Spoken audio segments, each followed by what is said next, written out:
بسم اللہ الرحمن الرحیم الحمد للہ رب العالمین والصلاة والسلام علی سید المرسلین وعلی آلہ وصحبہ اجمعین ومن تبعہم بإحسان الی یوم الدین. اعوذ باللہ من الشیطان الرجیم. بسم اللہ الرحمن الرحیم.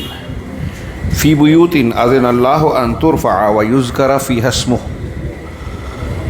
یسبح لہ فیہا بالغدو والآصال رجال لا تلہیہم تجارۃ ولا بیع عن ذکر اللہ واقام الصلاۃ وایتاء الزکاۃ یخافون یوما تتقلب فیہ القلوب والابصار لیجزیہم اللہ احسن ما عملوا ویزیدہم من فضلہ واللہ یرزق من یشاء بغیر حساب.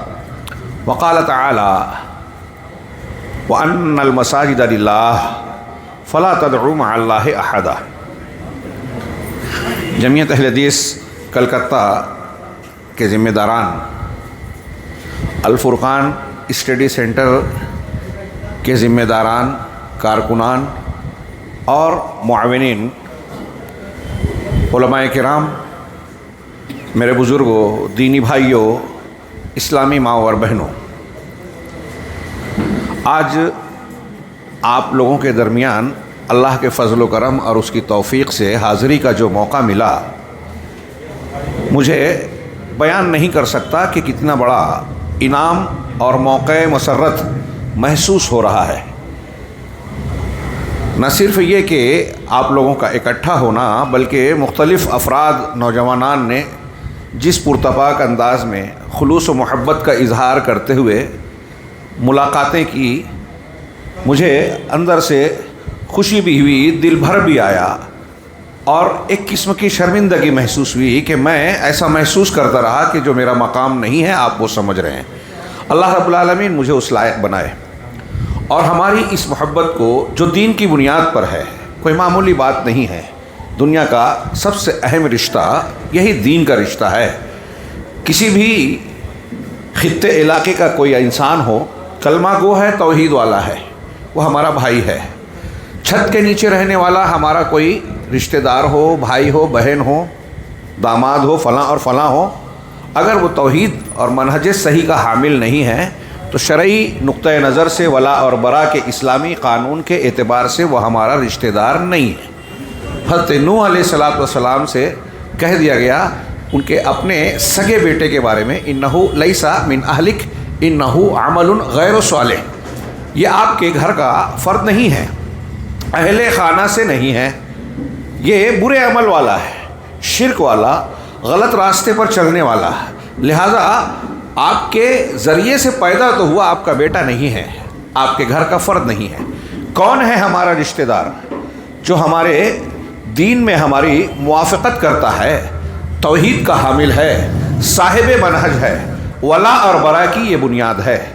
اسی بنیاد پر اللہ نے آج ہمیں اکٹھا کیا. رب العالمین سے دعا ہے کہ وہ اسے ہمارے اس جذبے کو قبول فرمائے، ہماری ملاقات کو، اس اجتماع کو خیر و برکت کا باعث بنائے، دین اور دنیا میں جو ہے ہمارے لیے اجر و ثواب اور کامیابی کا ذریعہ اس ملاقات کو بنائے، جنت میں ہم سب کو اکٹھا فرمائے.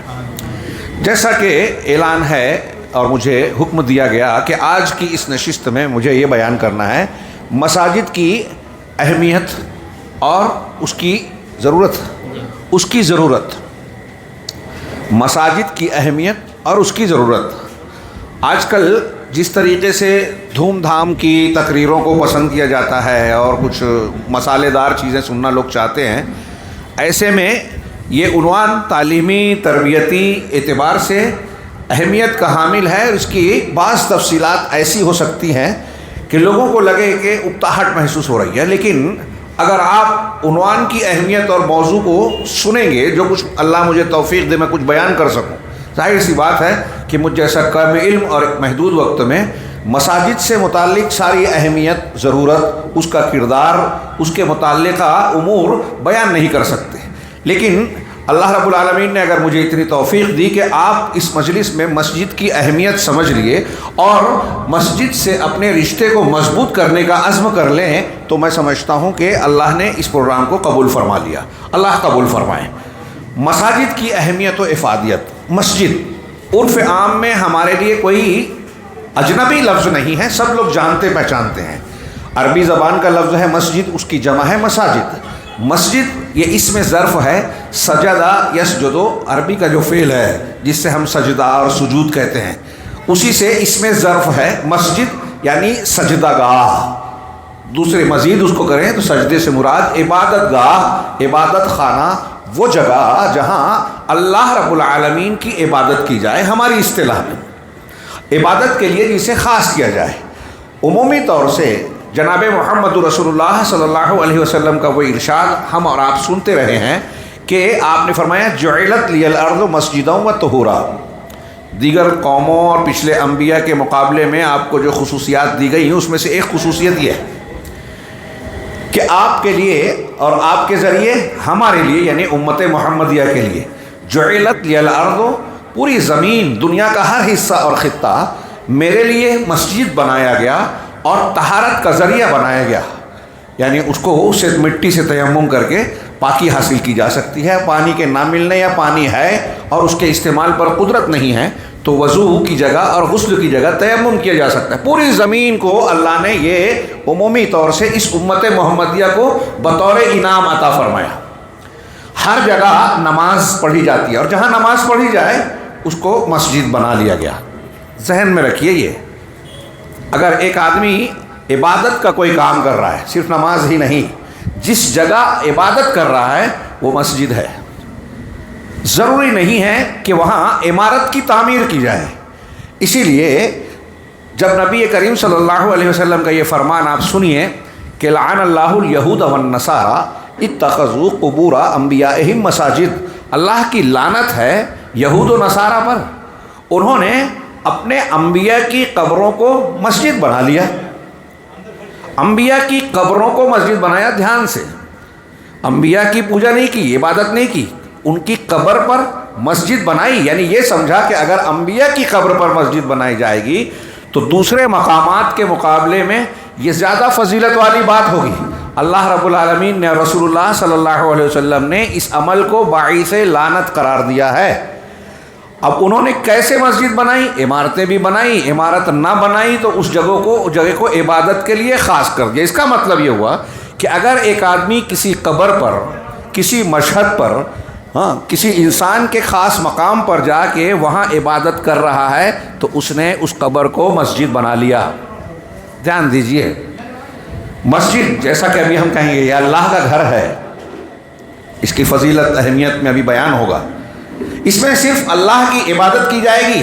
قرآن نے خود کہا، ابھی میں نے آیت دوسری پڑھی سورہ جن کی، وَأَنَّ الْمَسَاجِدَ لِلَّهِ فَلَا تَدْعُوا مَعَ اللَّهِ أَحَدًا، کہ یقیناً مسجدیں اللہ کے لیے ہیں، یہ اللہ کے لیے خاص ہیں۔ فَلَا تَدْعُوا، لہذا دعا نہ کرو۔ دعا دو قسم کی ہوتی ہے، ایک دعائے مسئلہ، ایک دعائے عبادت۔ یہ اچھی طرح دماغ میں رکھیے، اس لیے تدعونا اور تدعو کے الفاظ قرآن میں جب آئے ہیں تو آپ اردو کے تراجم میں پڑھیں گے، کہیں دعا کرنا ترجمہ لوگ کرتے ہیں، کہیں عبادت کرنا کرتے ہیں۔ دونوں میں سے کوئی بھی ترجمہ غلط نہیں ہے۔ یہ آواز بار بار ہاں، یہ کیسے صحیح ہے؟ دونوں آیت اور دونوں ترجمے وہ اس اعتبار سے کہ دعا دو قسم کی ہوتی ہے۔ دعا ایک یہ ہوتی ہے جس کو دعائے مسئلہ کہتے ہیں، قسم یہ ہے جس میں سوال ہو، مجھے یہ چاہیے، مجھے یہ چاہیے، مجھے یہ نہیں چاہیے، اللہ مجھے یہ دے اور اس چیز سے بچا۔ یہ دونوں چیزیں جو ہے، مسئلہ ہے، سوال ہے، مطالبہ ہے، اس کو دعائے مسئلہ کہتے ہیں۔ اور ایک دعا ہے دعائے عبادت، یعنی اللہ تبارک و تعالیٰ کی عبادت کرتے ہوئے آپ اللہ کو یاد کر رہے ہیں، پکار رہے ہیں، اللہ رب العالمین سے اس میں کوئی سوال یا مطالبہ نہیں کر رہے ہیں۔ نماز پڑھ رہے ہیں، آپ اللہ کو یاد کر رہے ہیں، اللہ تبارک و تعالیٰ کو یاد کر رہے ہیں، ذکر کر رہے ہیں، اس سے آپ خیر چاہتے ہیں، اجر و ثواب چاہتے ہیں، تو یہ عبادت والی دعا ہوئی۔ سبحان اللہ، الحمدللہ، اللہ اکبر، جو بھی کلمات آپ کہہ رہے ہیں اللہ کے ذکر کا، سب عبادت ہے، سب دعائیں عبادت ہے۔ تو اس اعتبار سے ساری عبادات دعا کے معنی میں داخل ہو گئی۔ اب اللہ نے کہا کہ مساجد اللہ کے لیے خاص ہیں، لہذا اللہ کے سوا کسی کو نہ پکارو۔ یعنی مساجد اس تعلیم کے لیے اس کا مرکز اس لیے بنا ہے کہ عبادت کو اللہ کے لیے خاص کیا جائے۔ اس کو سب سے اونچا اور سب سے بلند بنایا اور مانا جائے. اللہ اکبر. اذانوں میں، نمازوں میں امام کہتا ہے اللہ کی تکبیر، تسبیحات، نماز کے بعد کی تسبیح، تحلیل، اور پھر لا الہ الا اللہ اور مختلف اوراد جس میں اللہ کی توحید کا بول بالا ہوتا ہے. ہر اعتبار سے مساجد ہماری توحید کو تازہ کرتی ہے، ہمیں سبق دیتی ہے کہ اگر جھکنا ہے تو اللہ کے سامنے، مانگنا ہے تو اللہ سے، بھروسہ کرنا ہے تو اللہ پر. اللہ تبارک و تعالیٰ کے علاوہ کوئی بھی عبادت کا ادنا سا بھی مستحق نہیں ہے، اس لیے کہ مساجد اللہ کے لیے بنی ہے، اللہ کی اخلاص کے لیے، اس کی اکیلے کی تعظیم کے لیے، صرف اکیلے اس کے سامنے عاجزی اور بندگی اختیار کیا جائے. اب جب اللہ نے مسجدوں کو اس لیے بنایا اور کوئی شخص کسی قبر کو مسجد بنا رہا ہے، کسی بزرگ کے آستانے کو، اس کے استعمال کیے ہوئے گھر کو یا اس کے کسی خاص مقام کو متبرک مان رہا ہے جس کو اللہ اور رسول نے متبرک نہیں بنایا، تو وہ توحید کی جگہ کو شرک کی جگہ بنا رہا ہے. مسجد توحید کی تعلیم دینے کے لیے، یہ قرآن کی جو آیت میں نے پڑھی سورہ جن کی، جو ابھی پڑھ کے تھوڑی سی تشریح کی، اس میں اہل علم نے، بعض مفسرین نے یہ بھی لکھا کہ مسجد اللہ کے لیے تو کسی اور کو نہ پکارو. اس کے معنی میں یہ بھی داخل ہے کہ مسجد میں آپ کسی باطل کی تائید نہ کریں، بدعت کے کام انجام نہ دیں، شریعت کے مخالفت میں کوئی کام نہ کریں، کسی دوسرے انسان کی بڑائی بیان نہ کریں اللہ کے مقابلے میں. فلاں پیر صاحب تو ایسے تھے، ہاں شیخ فلاں ایسے تھے جو یہ کہتے تھے، اللہ حضرت عیسیٰ تو کہتے تھے کہ اللہ کے حکم سے زندہ ہو جاؤ، مردہ زندہ ہوتا تھا قم بإذن اللہ. لیکن فلاں شیخ تو ایسے تھے جو کہتے تھے کہ میرے حکم سے زندہ ہو جاؤ، قبر والا مردہ نکل جاتا تھا، کھائے ہوئی مرغی ٹھیک ٹھاک ہو کے دوڑنے لگتی تھی. اب یہ کوئی مسجد میں بیان کر رہا ہے تو وہ اس آیت کریمہ کی کھلی کھلی مخالفت کر رہا ہے اور دین کی جوہری تعلیم بنیاد کو ہی مخالفت کر رہا ہے، شرک کر رہا ہے. مسجد جو اللہ کی توحید کا گھر ہے، توحید خانہ ہے، اس کو شرک کا گھر بنا رہا ہے. اور آج مسجد کے اس بنیادی مقصد کو مسلمانوں کا ایک بہت بڑا طبقہ بوجوہ مختلف گمراہیوں کے اسباب کی بنیاد پر اس مقصد کو فراموش کر کے شرک کی، توحید کے گھر کو شرک کا گھر بنا رہا ہے. غیر اللہ کی پرستش کر رہا ہے، دوسروں کو پکار رہا ہے، اللہ کا مقام دوسروں کو دے رہا ہے، دوسروں سے مانگ رہا ہے مسجد میں بیٹھ کر، یا پھر لوگوں کی قبروں آستانوں کو مسجد بنا رہا ہے. یہ سامنے رکھیے، مسجد کے معنی اور مفہوم کے ضمن میں اگر آپ صرف اس کے مقاصد اور مفہوم کو سمجھیں تو یہ مسئلہ کلیئر ہو جانا چاہیے. اب اللہ کے رسول صلی اللہ علیہ وسلم نے فرمایا کہ پوری زمین کو میرے لیے یعنی میری امت کے لیے بھی مسجد اور طہارت کا ذریعہ بنایا گیا ہے. تو پوری مسجد، پوری زمین میں کہیں بھی نماز پڑھی جا سکتی ہے، جائز ہے. اس میں سے کچھ جگہیں مستثنا ہیں، 7، بعض روایتوں میں 8، اور بعض علماء نے دلائل اور استنباطات کے ذریعے سے، علامہ شنقیطی وغیرہ نے 19 مقامات ایسے ذکر کیے ہیں جہاں نماز نہیں پڑھنی چاہیے. جیسے قبر ہے، اس پر نہیں پڑھنا ہے، حمام میں نہیں پڑھنا ہے، کوڑا کرکٹ کی جگہ پر نہیں پڑھنا ہے، اونٹوں کا باڑا ہے اس میں نہیں پڑھنا ہے، ہاں اسی طرح پیشاب پاخانے کے مقام وہاں نہیں پڑھنا ہے. تو ایسے مزبلہ، وہی کوڑا کرکٹ کی جگہ، ایسے 7-8 مقامات ہیں قبروں پر نماز نہیں پڑھنی ہے. ہاں جہاں اللہ کے رسول صلی اللہ علیہ وسلم نے، شریعت نے منع کیا ہے کہ یہاں اللہ کی عبادت بھی نہیں کی جائے گی. ہاں کیوں؟ وہاں عبادت سے کیوں منع کیا گیا؟ یہ بھی اگر آپ غور کریں تو ایک گندی مقامات والی بات تو آپ سمجھ جائیں گے. کسی قبر پر کیوں نہیں پڑھنا ہے؟ قبر پر مسجد بنانے کو اللہ کے رسول صلی اللہ علیہ وسلم نے لعنتی کام کیوں قرار دیا؟ اس لیے کہ ایسا کرنے سے مسجد کا بنیادی مقصد فوت ہوتا ہے، بلکہ اس کی مخالفت ہوتی ہے. کہ آپ اگر قبر پہ نماز پڑھ رہے ہیں تو دیکھنے والا یہ سمجھے گا کہ آپ اللہ کی نہیں، صاحب قبر کی تعظیم کر رہے ہیں، صاحب قبر کی تعظیم کر رہے ہیں.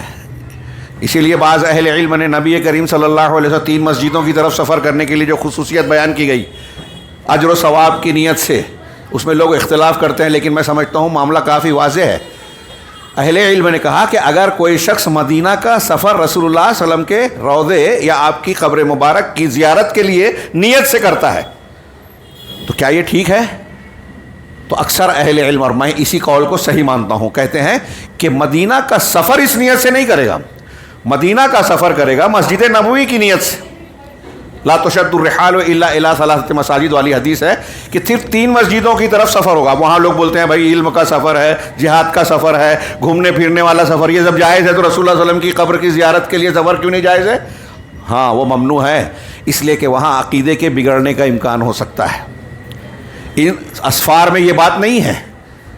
ہاں مسجد نبوی کے لیے آپ جائیں, جب آپ مدینہ چلے گئے تو پھر آپ کے لیے مستحب ہے, آپ کے لیے بہتر ہے, شریعت کا حکم ہے. الگ الگ حکم بیان کیا جا سکتا ہے کہ اللہ کے نبی صلی اللہ علیہ وسلم کے قبر مبارک کی زیارت آداب شرعیہ کے مطابق کریں.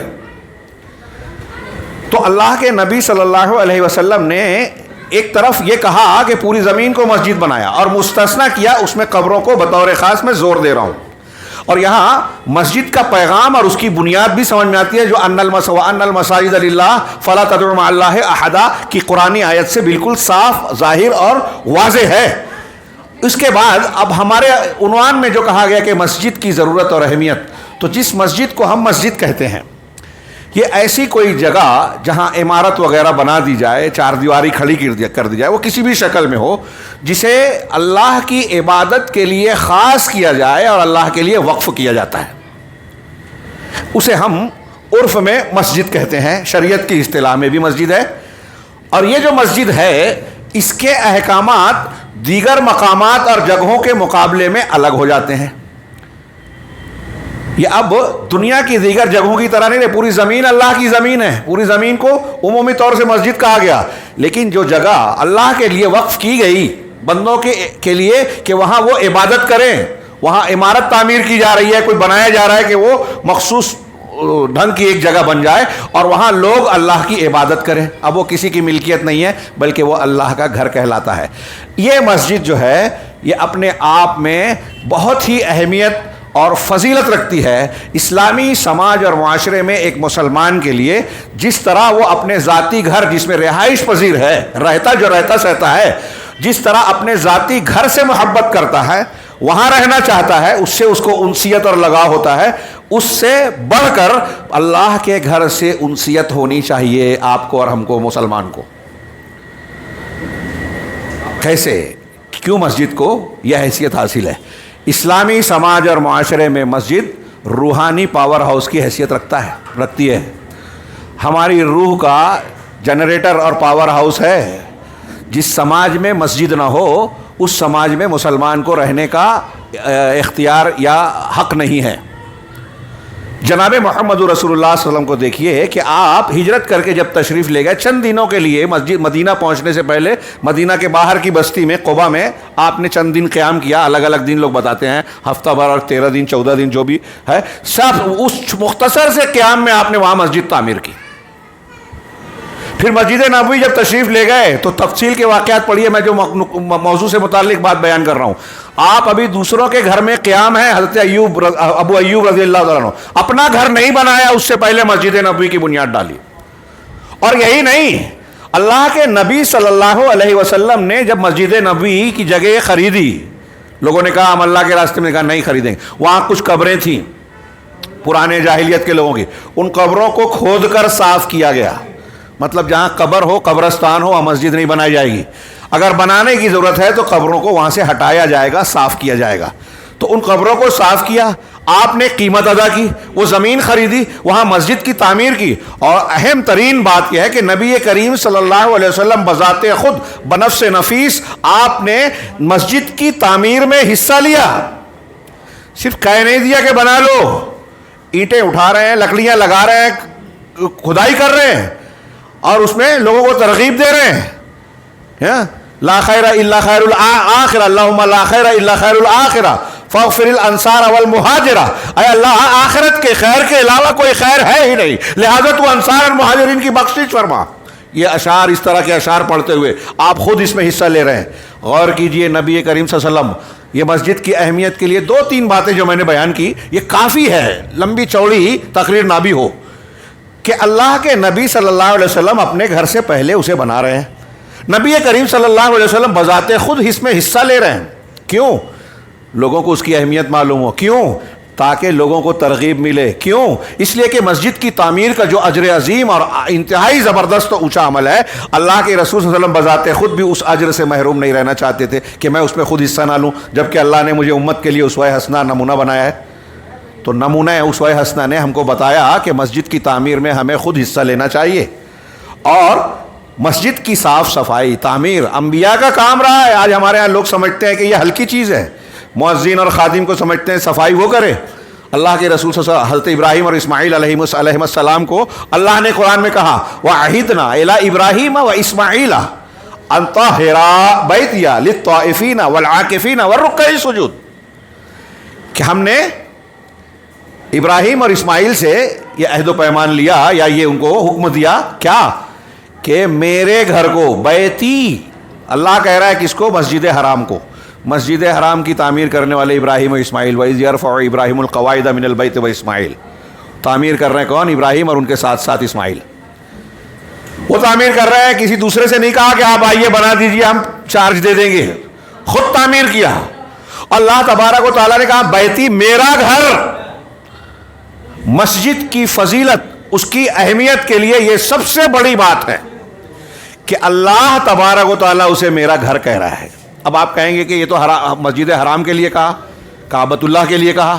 ہاں صحیح بات ہے، اس کو کچھ خصوصیات بھی حاصل ہے کئی وجوہ سے. کعبہ کی مسجد کو دوسری نماز کے مقابلے میں 1,00,000 گنا زیادہ ثواب، مسجد نبوی کو دوسری نماز کے مقابلے میں 10,000، ہاں 1,500 ایسے الگ الگ روایتیں ہیں.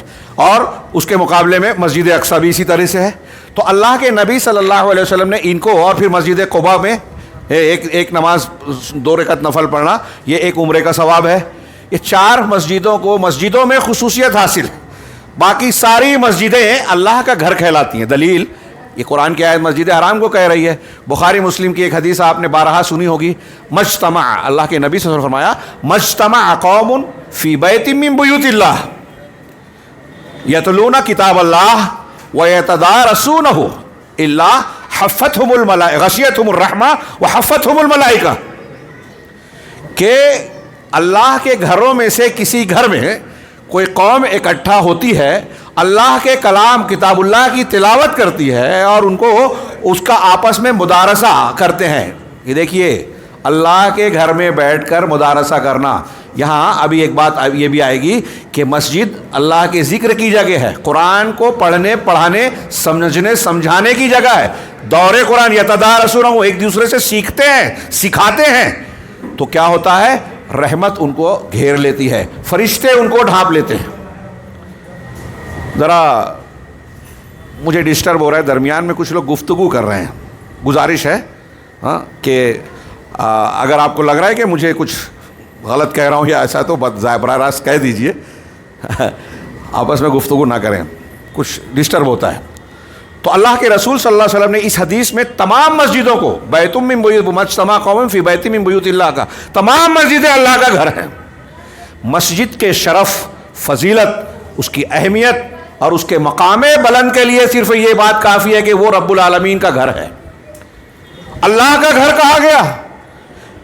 اس میں اس اضافت میں اللہ کی طرف اس کی اضافت کی گئی ہے. اس میں تشریف اور اکرام کا معنی ہے، یعنی شرف اور عزت کا معنی بیان کیا گیا ہے. جس چیز کو اللہ کی طرف اضافت کی جاتی ہے، رسول اللہ، اللہ کے رسول، بیت اللہ، اللہ کا گھر، ناقۃ اللہ، اللہ کی اونٹنی، مخلوق ہے لیکن اللہ کی طرف نسبت کی گئی. تو جس میں یہ نسبت ہوتی ہے اس میں ایک معنی اہل علم نے بیان کیا کہ جو مخلوق کی نسبت اللہ کی طرف کی جاتی ہے تو وہ مخلوق اللہ تبارک و تعالیٰ کی نظر میں بہت اونچے مقام اور عزت والی چیز ہوتی ہے مخلوق میں.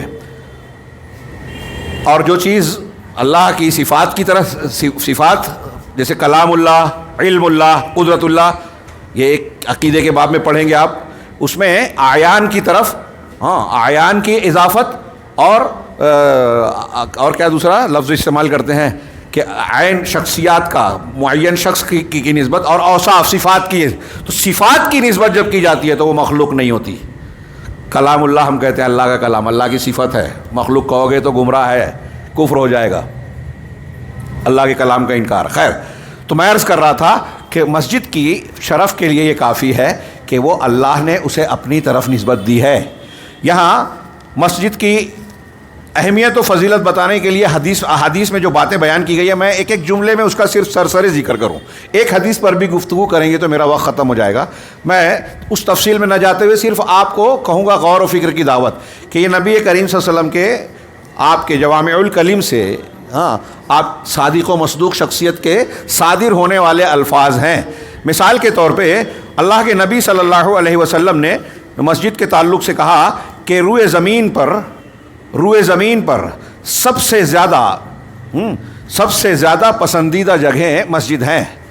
احب البلاد الی اللہ المساجد وابغض البلاد الی اللہ اسواقها. پوری روئے زمین سب اللہ کی زمین ہے، لیکن ان میں سب سے زیادہ پسندیدہ جگہ، ایک جگہ کو اگر مسجد کے لیے خاص کر دیا گیا تو وہ اللہ تبارک و تعالیٰ کی نگاہ میں تمام دیگر جگہوں کے مقابلے میں سب سے محبوب بن جاتی ہے، سب سے زیادہ خیر و برکت والی جگہ بن جاتی ہے. اور اس کے بالمقابل سب سے زیادہ بری، سب سے زیادہ ناپسندیدہ جگہ میں نسبتاً کہا جا رہا ہے کہ دیگر جگہوں کے مقابلے میں ناپسندیدہ جگہ کون سی ہے، تو کہا بازار، جو آج ہمیں بہت پسند ہے. کیوں؟ آپ غور کیجئے، بازار کو کیوں برا کہا گیا اور مسجد کو کیوں سب سے اچھا کہا گیا؟ کیوں اللہ نے اپنا گھر کہا؟ ایک بات پر غور کیجئے جو میں نے شروع میں کہا، اس کو جوڑ کر کہ بازار میں جب آدمی لین دین، تجارت، کاروبار کرتا ہے تو دیکھیے اس میں دنیا کے پیچھے بھاگتا ہے، دنیا داری آتی ہے. اس میں لین دین کرنے کی حالت میں کبھی کبھی انسان شریعت کے تقاضوں اور اس کی تعلیمات کی مخالفت بھی کرتا ہے، جھوٹ بولتا ہے، جھوٹی قسمیں کھا جاتا ہے، یہاں تک پہنچ جاتا ہے دھوکہ دیتا ہے لوگوں کو بیچنے میں اور خریدنے میں، اور چوری کرتا ہے، نہ جانے کیا کیا. یہ ساری چیزیں دنیا داری اور آخرت کو فراموش کر دینے والی ہے. آج کل ہمارے ہاں جو تفریح گاہیں، ہوٹل بازی اور یہ سب چلتی ہے، دیکھیں یہ سب چیزیں دنیا داری پیدا کرتی ہے دل میں. آپ لذت اور تفریح کے مقامات پر جائیں تو جو چیزیں دیکھتی ہیں چمک دمک والی، اپنی بیوی بچوں کو، ہماری مائیں بہنیں خاص طور سے جاتی ہیں، ان کے اندر یہ بہت جلدی آتا ہے کہ ارے دیکھیے اس کے شوہر کے پاس تو ایسی گاڑی ہے، اس کی بیوی نے تو اتنے اعلیٰ کپڑے پہنے ہیں، اس کے کان میں گلے میں اتنا اچھا زیور ہے، تو فوراً یہ دل میں خواہش پیدا ہوتی ہے کہ ہمارے شوہر کو بھی ایسا ملتا. یا بعض مرتبہ عورتیں بڑھ جاتی کہتے ہیں کہ ہمارا شوہر ہی ایسا نہیں مل پایا تو کوئی اور شوہر ملتا، یا ایسا ملتا اور ویسا ملتا. یہ ناشکری پیدا ہوتی ہے اللہ کی نعمتوں کے متعلق. تو یہ اس طرح آپ غور کیجئے، جو میں نے صرف اشارہ کیا، غور کرنے کا ایک پہلو دیا کہ بری جگہ بازار ہے اور سب سے بہتر اور پسندیدہ مسجد ہے. کیوں مسجد سب سے اچھی جگہ ہے؟ اللہ نے آپ کو اور ہم کو جس مقصد کے تحت پیدا کیا ہے وہ کیا ہے؟ وما خلقت الجن والانس الا لیعبدون. لیعبدون کی تشریح ہمارے علماء سے آپ بار بار سنتے ہیں اور سننا چاہیے، دہرانا چاہیے. آج میں نے دیکھا بہت بڑے بڑے ڈاکٹر، انجینئر، ان سے پوچھیے آپ، خاص طور سے غیر مسلم، کہ آپ نے اتنا پڑھ لیا، یہ بتائیے دنیا میں پیدا کرنے والے نے ہم کو کیوں پیدا کیا؟ جواب نہیں ملے گا، اور ملے گا تو الٹا سیدھا ملے گا. یہ ہمارا بچہ بھی جانتا ہے، یہ بہت بڑی نعمت ہے، چھوٹی بات نہیں ہے. حضرت علی نے لیعبدون کی تشریح کرتے ہوئے کہا کہ اس کی عبادت یہ ہے اللہ کی، اس لیے پیدا کیا کہ ہم اللہ کے احکامات کو مانیں. جو اس نے کہا ہے کرو ہم کریں، اور جو کہا ہے مت کرو، رک جاؤ، رک جائیں.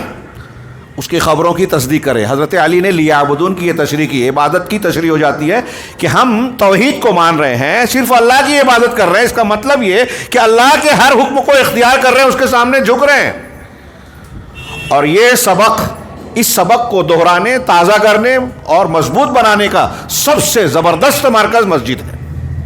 مسجد کا نام، مسجد میں کام جو ہوتا ہے وہ ہماری زندگی کے، ہمارے پیدا ہونے کے مقصد سے جڑا ہوا ہے، ڈائریکٹ، براہ راست. تو گویا ہم جس مقصد کے تحت پیدا ہوئے ہیں، بازار میں، گھر میں، کاروبار میں، دوست و احباب کی مجلسوں میں، ہنسی مذاق میں بھول جاتے ہیں، فراموش کر جاتے ہیں. لیکن جب مسجد میں جاتے ہیں تو اللہ کے سامنے جھکتے ہیں، اس کی کبریائی بیان کرتے ہیں، اس کی تسبیح کرتے ہیں، لا الہ الا اللہ، آیت الکرسی اور دوسرے بہت سارے اذکار، وہاں اعتکاف کرتے ہیں، وہاں اللہ کے لیے سجدے رکوع کرتے ہیں، اور خطبہ وغیرہ ہوتا ہے جس میں قرآن اور حدیث کی باتوں کی تلقین ہوتی ہے. سارے زندگی کے مقاصد اور ہم کو اللہ نے جس لیے پیدا کیا ہے اس سے ہم جڑ جاتے ہیں. لہٰذا اس سے زیادہ بہتر کوئی جگہ ہو سکتی ہے ہمارے لیے؟ ہاں، اس سے بہتر کوئی جگہ ہو نہیں سکتی۔ تو پہلی بات کہ یہ سب سے پسندیدہ جگہ ہے۔ دوسرا یہ کہ مسجد کو اللہ کے نبی صلی اللہ علیہ وسلم نے کہا کہ مساجد ریاض الجنہ ہیں۔ ایک صحابی سے کہا کہ جب تم اللہ کے باغات اور کیاریوں کے پاس سے گزرو تو اس میں کچھ چر لیا کرو، کچھ اس میں سے اپنے دامن میں سمیٹ لیا کرو، اس کی خیر و برکات۔ کہا اللہ کی ریاض روضہ کی جمع ہے، کیاری یا باغ کیا ہے؟ تو کہا مسجدیں ہیں۔ مسجد کے پاس سے گزرو تو اس میں کچھ عبادت ریاضت کر لو، نماز پڑھ لو، ذکر و اذکار تلاوت کر لو، یہ تمہارے لیے خیر و برکت کا باعث ہوگا۔ یہ ریاض الجنہ، تو اللہ نے اللہ کے باغات کہا۔ اسی طریقے سے مسجد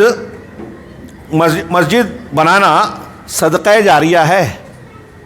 اگر آپ نے مسجد کی تعمیر کی تو مرنے کے بعد جب تک اس مسجد میں عبادت ہوتی رہے گی یہ آپ کے اجر کا سبب اور باعث بنے گا۔ اب یہاں ایک اور بات رک کے بیان کر دوں، شاید میں بعد میں بھول جاؤں، چیز چھوٹ جائے۔ وہ یہ کہ مسجد بنانا بہت ہی عظیم الشان عمل ہے۔ حضرت ابراہیم علیہ السلام نے تعمیر کی، جناب محمد رسول اللہ صلی اللہ علیہ وسلم نے مسجد نبوی مسجد قباء تعمیر کی۔ نبیوں کا کام ہے، اس کی صاف صفائی کام ہے۔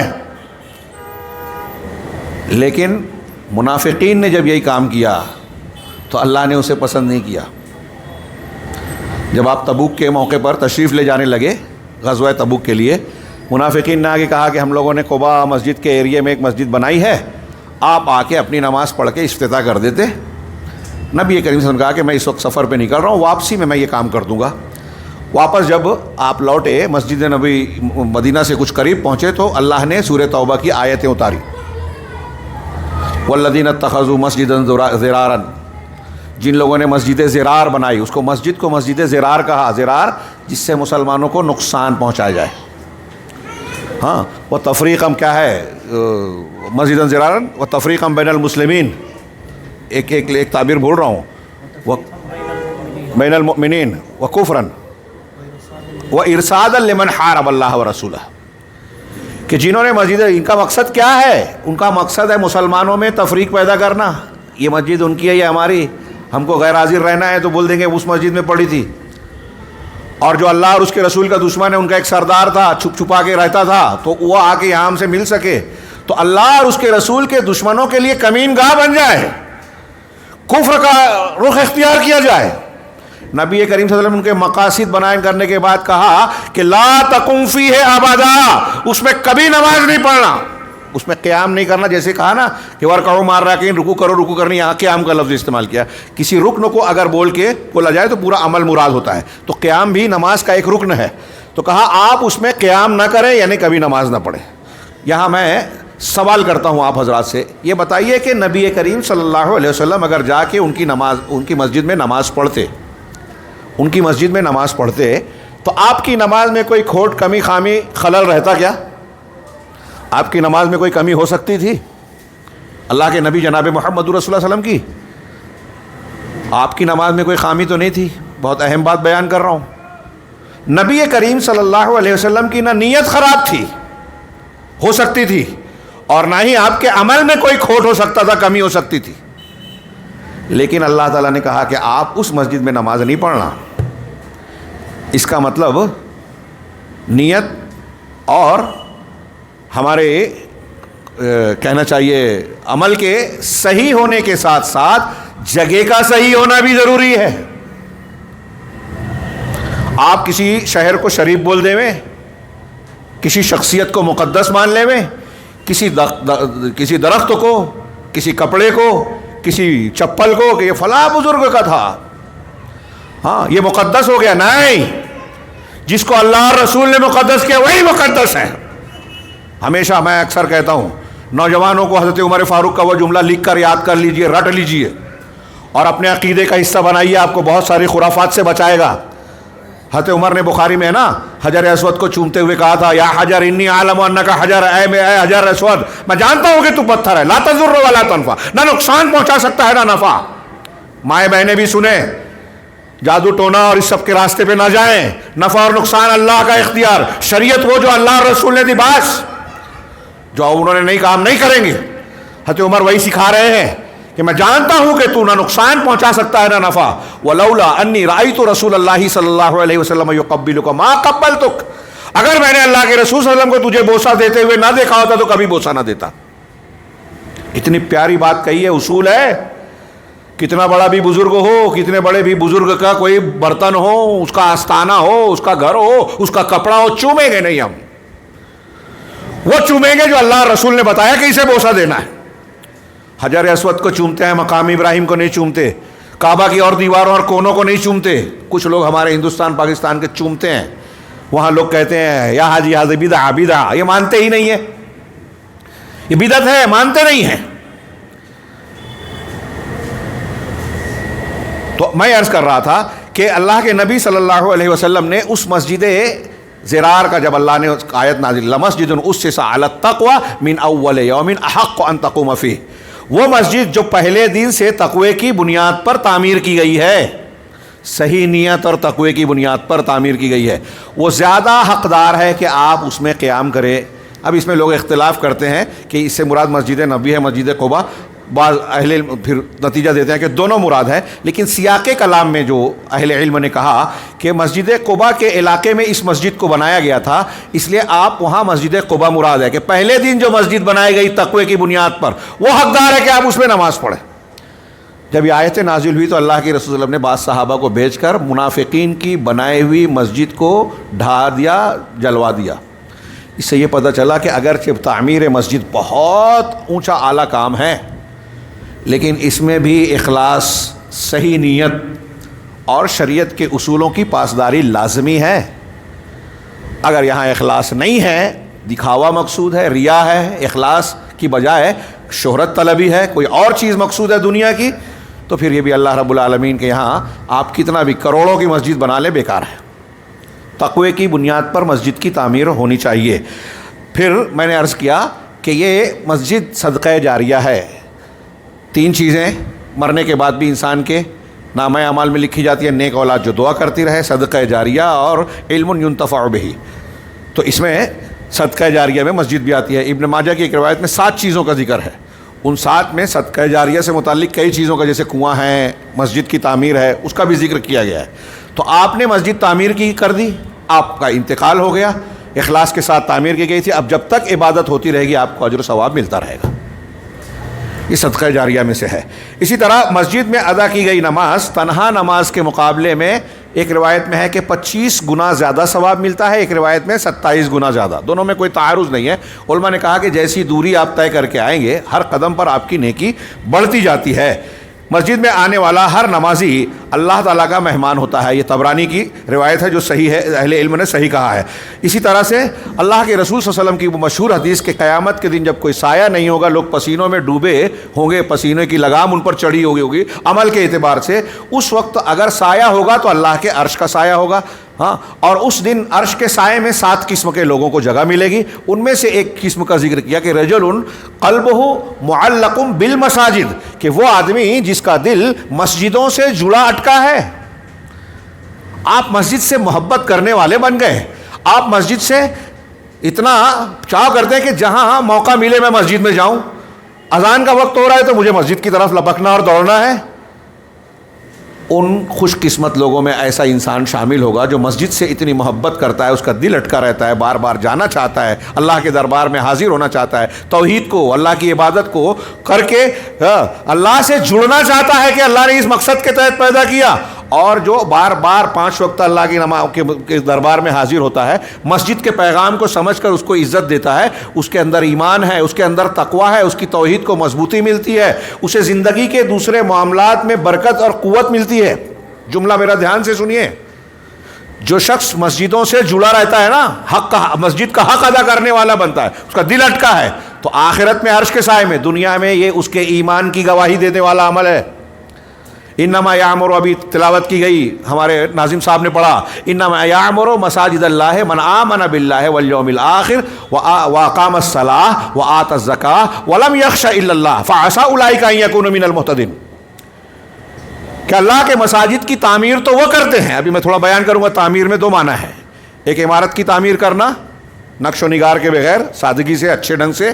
ہاں، عمارت کی تعمیر ایک ہے اس کو آباد کرنا، نماز سے، تسبیح تحلیل سے، تلاوت سے، تعلیم سے، تعلیم و تربیت کے کاموں سے، خطبہ جمعہ سے، اور دوسری نیک کاموں سے جو مسجد میں مشروع ہیں۔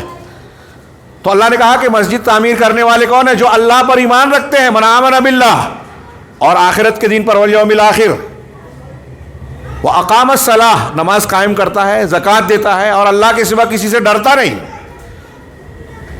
تو یہی لوگ ہدایت والوں میں سے ہو سکتے ہیں۔ مطلب جو مسجد سے جڑا ہوا نہیں ہے اس کے اندر ہدایت یاب ہونے والی ایک اہم صفت کی کمی ہے۔ مسجد کو آباد کرنے والے اگر ہم اور آپ نہیں ہیں تو ہم محروم ہیں توفیق سے۔ اس آیت کی روشنی میں اس سے یہ بھی پتہ چلا مسجد کی اہمیت، فضیلت، کہ اگر کوئی شخص مسجد کے حق کو، عزت کو سمجھتا ہے، اس سے محبت کرتا ہے، آباد کرتا ہے، تو یہ اس کے ایمان کی علامت ہے، اللہ تبارک و تعالیٰ سے دوسروں کے مقابلے میں زیادہ قریب ہونے کی علامت ہے مسجد کی اہمیت و فضیلت۔ ہاں، اجر و ثواب میں اضافہ 25 اور 27 گنا۔ گھر میں نماز پڑھنا، حضرت عبداللہ بن مسعود نے اس کو کہا کہ گھر میں نماز پڑھنے کو عادت بنائے، گمراہی ہے مسجدوں کو چھوڑ کر۔ اور اللہ کے نبی صلی اللہ علیہ وسلم نے وہ بیان کیا کہ جو مسجدوں میں جماعت میں شریک نہیں ہوتے، بچوں اور عورتوں کا خیال نہیں ہوتا، تو میں کسی کو امام بنا دیتا اور ایسے لوگوں کے گھروں کو جلا دیتا جو نماز میں حاضر نہیں ہوتے۔ ہم اس کو ہلکی چیز سمجھتے ہیں۔ ہمارے ہاں میاں بیوی کے جھگڑے، طلاق، خلا دنیاوی امور پہ ہو جاتے ہیں، اس معاملے پہ نہیں ہوتا کہ میرا شوہر نماز نہیں پڑھتا۔ اس پہ ہونا چاہیے میرے خیال سے، اگر بے نمازی ہے نہیں رہنا چاہیے اس عورت کو اپنے شوہر کے ساتھ، شوہر کو ایسی بیوی نہیں رکھنا چاہیے۔ ہاں، تو میں عرض کر رہا تھا اللہ کے رسول صلی اللہ علیہ وسلم کہہ رہے ہیں کہ ان کا خیال نہیں ہوتا تو میں گھر جلا دیتا، چھوٹی بات ہے؟ اور 25 اور 27 گنا زیادہ اجر و ثواب۔ مجھے پتا ہے میں ایک چیز بیچ رہا ہوں بازار میں، مجھے پتا ہے یہاں میں 10 روپے کی بیچوں گا اور 2 کلومیٹر دور جاؤں گا تو وہی چیز 15 روپے کی بیچ سکوں گا، تو میں کیا کرتا ہوں دنیا کے معاملات میں؟ اب آپ کہیں اور نماز پڑھ رہے ہیں، اس کے مقابلے میں مسجد میں جماعت میں شریک ہو رہے ہیں، تو 25 گنا اور 27 گنا اجر و ثواب بڑھ رہا ہے۔ کیوں نہیں اس اجر و ثواب کو، اس منافع کو حاصل کرنے کے لیے بے چین رہتے؟ تو یہ مسجد کی فضیلت ہے۔ اسی طرح مسجد میں نماز پڑھنے والے سے اللہ تبارک و تعالیٰ، سنن ابن ماجہ کی ایک روایت ہے جو مقبول درجے کی ہے، کہ مسجد میں آ کر نماز پڑھنے والے سے اللہ تعالیٰ اتنا خوش ہوتا ہے جیسے کسی گھر سے کوئی گھر کا فرد غائب ہو جائے، دور چلا جائے، اور بہت دنوں کے بعد اچانک وہ واپس آ جائے، تو آپ کو کتنی خوشی ہوگی۔ آپ کا بیٹا، آپ کا بھائی، آپ کا کوئی اور رشتہ دار چلا گیا، نامعلوم ہے، اچانک وہ حاضر ہو جاتا ہے، تو اس سے آپ کو جتنی خوشی ہوتی ہے، اللہ تعالیٰ نے یہ سمجھانے کے لیے مشابہت اللہ کی صفت میں نہیں ہے، ہماری خوشی کو بتانے کے لیے ہے کہ ہاں ایسے ہی اللہ تعالیٰ خوش ہوتا ہے۔ اسی طرح گھر سے باوضو مسجد پہنچ کر باجماعت فرض ادا کرنے والے کو حج کے برابر ثواب ملتا ہے۔ یہ سنن ابو داؤد کی روایت ہے۔ جمعہ کے روز غسل جنابت کر کے، جمعہ کے روز ایک آدمی غسل جنابت کرے، ہاں، اور خطبہ شروع ہونے سے پہلے، امام کا خطبہ شروع ہونے سے پہلے مسجد میں آ جائے اور امام کے قریب بیٹھے، پھر جو ہے انتہائی خاموشی اور وقار کے ساتھ خطبہ جمعہ سنے، جمعہ کی نماز ادا کرے۔ ایسے شخص کے لیے، غور سے سنیے یہ فضیلت حیرت انگیز ہے، ایسے شخص کے لیے ترمذی کی روایت ہے ہر قدم پر 1 سال کے قیام اور 1 سال کے روزوں کا ثواب ملتا ہے۔ ہر قدم پر 1 سال آپ نے روزہ رکھا، 1 سال آپ نے نماز پڑھی، قیام کیا۔ 1 سال روزہ کوئی رکھے گا؟ قیام کر پائے گا؟ مسلسل نماز پڑھ پائیں گے سال بھر؟ جمعہ کے دن آپ مسجد میں ان اصول، ان آداب کے ساتھ جاتے ہیں جو حدیث میں بیان کی گیا، تو اتنا ثواب ہے۔ اسی طرح گھر سے وضو کر کے چاشت کے لیے مسجد آنے والے کو 1 عمرے کا ثواب ملتا ہے۔ ہاں، زیادہ فاصلہ جو جتنی دور سے نماز کے لیے آئے گا اس کو اتنا اجر ثواب ملے گا۔ صحابی کا ایک واقعہ ہے، آپ نے پڑھا ہوگا، اپنا زیادہ وقت مسجد میں گزارنے والے کے لیے دنیا میں خوش و خرم رہنے اور آخرت میں پل صراط پر ثابت قدم رہنے کی ضمانت اللہ کے رسول صلی اللہ علیہ وسلم نے دی ہے حدیث مبارک میں۔ اسی طریقے سے بارش اور تاریکیوں میں بشر المشائین فی الظلم بالنور التام یوم القیامہ، اللہ کے بشر المشائین الی المساجد، ہاں کہ رات کی تاریکی اور بارش کی حالت میں جب لوگ مسجد میں نہیں جاتے، دبک جاتے ہیں گھروں میں، ایسے میں مسجد کے میں جا کر نماز ادا کرنے والوں کو اللہ کے رسول صلی اللہ علیہ وسلم نے قیامت کے دن کامل نور کا، نور تام کی بشارت دی ہے۔ یہ روایت متعدد طرق سے ہے، بعض طرق کو علماء نے صحیح، بعض کو صحیح لغیری اور بعض کو ضعیف کہا ہے، لیکن ثابت ہے یہ روایت۔ اسی طرح فرض نماز کے بعد جب تک نمازی اپنے مصلی پر بیٹھا رہتا ہے، مسجد میں بیٹھا رہتا ہے، تب تک فرشتے اس کے لیے دعا کرتے ہیں، اللہم اغفر لہ ورحمہ، اے اللہ اس کو بخش دے اور اس پر رحمت فرما۔ آپ مسجد میں جائیے، نماز میں شریک ہوئیے اور فرشتوں کی دعا پانے کے لیے بیٹھے رہیے۔ باوضو جب تک آپ بیٹھے ہیں اللہ کا ذکر کرتے رہتے ہیں، فرشتوں کی دعا ملتی رہے گی۔ ہاں اسی طرح مساجد، زمین پر مساجد آسمان والوں یعنی فرشتوں کو اسی طرح روشن اور چمکدار نظر آتی ہے جس طرح زمین والوں کو آسمان کے ستارے روشن اور چمکدار نظر آتے ہیں۔ یہ مسجد کی فضیلت کے لیے چند روایتوں کی طرف میں نے تذکرہ اشارہ کیا۔ ہاں اب اس کے بالمقابل جو قرآن کی آیت پڑھی تھی میں نے، اس کو بھی دیکھیے۔ اللہ رب العالمین فرما رہا ہے فی بیوت اذن اللہ ان ترفع ویذکر فیہا اسمہ۔